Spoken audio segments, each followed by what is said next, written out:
Mai apoi și o dată și basta. E mai normal acolo. Lasă-l, lasă-l de singur. Dacă îți dă 70 de euro, magal. Aia te pun în pul, unde-am fotografat. Cât să știam? 70 de euro, dacă ți dă. Dacă ți dă 70 și dai jos tăți. Imediat îi dai jos tăți. Hai că ai și dovadă că ți-i dă. Să-i dă pe toate. Nu cred. Sperăm. Dacă îți mai vine acum unul aici sau aici, ți-l dă. Îl dă.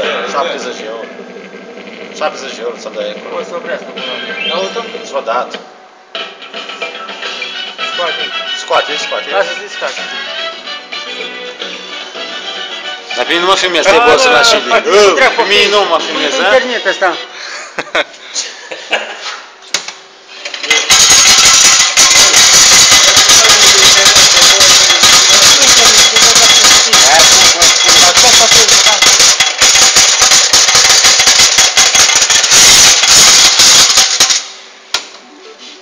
Hai, te-ți de ăla acum.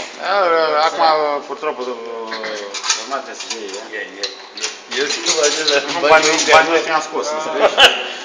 Dar asta acum trebuie să plătească, să schimb. Bă, vezi pe ăsta lui Pitinsky pe undeva. Nu faci, vrei să arăți că pula a Dorin nu mi-o filmez? Ții tu în pula că am făcut eu una, am reșit și am filmat un pula în Javier să nu vadă cine e gata. Nu să gândea la bușa lui meu și am filmat-o, înțelegi? Eu să dai desfăcut, aia, înțelegi? Bă, și am uitat să cancelez, porca putana. Nu mai sunt măsuri. Mai băgăm, mă? Da, ce faci și eu?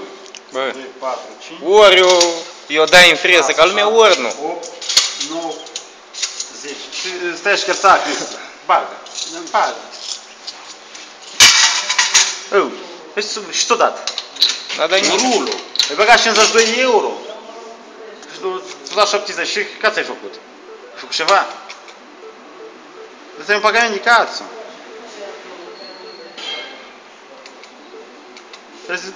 Părerea mea trebuie să duc sus.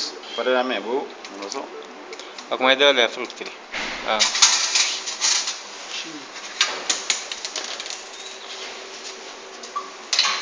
Uite, deja un rulo de 70 de euro, deja va bine. Înțelegi? Nu îți dau ce gândă așa. Dar rulul tot de 7 ani. Când îți dă rulul de 7 ani, e și un bonus, înțelegi? În pagament nu. Nu? Pro, te pagă, miga că nu te pagă. În pagament nu bate.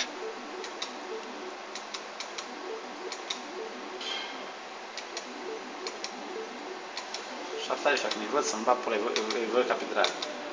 Îi dă mai gâs. Îi bag, mă. Te-a dat puțin, îi bag, te-a drag.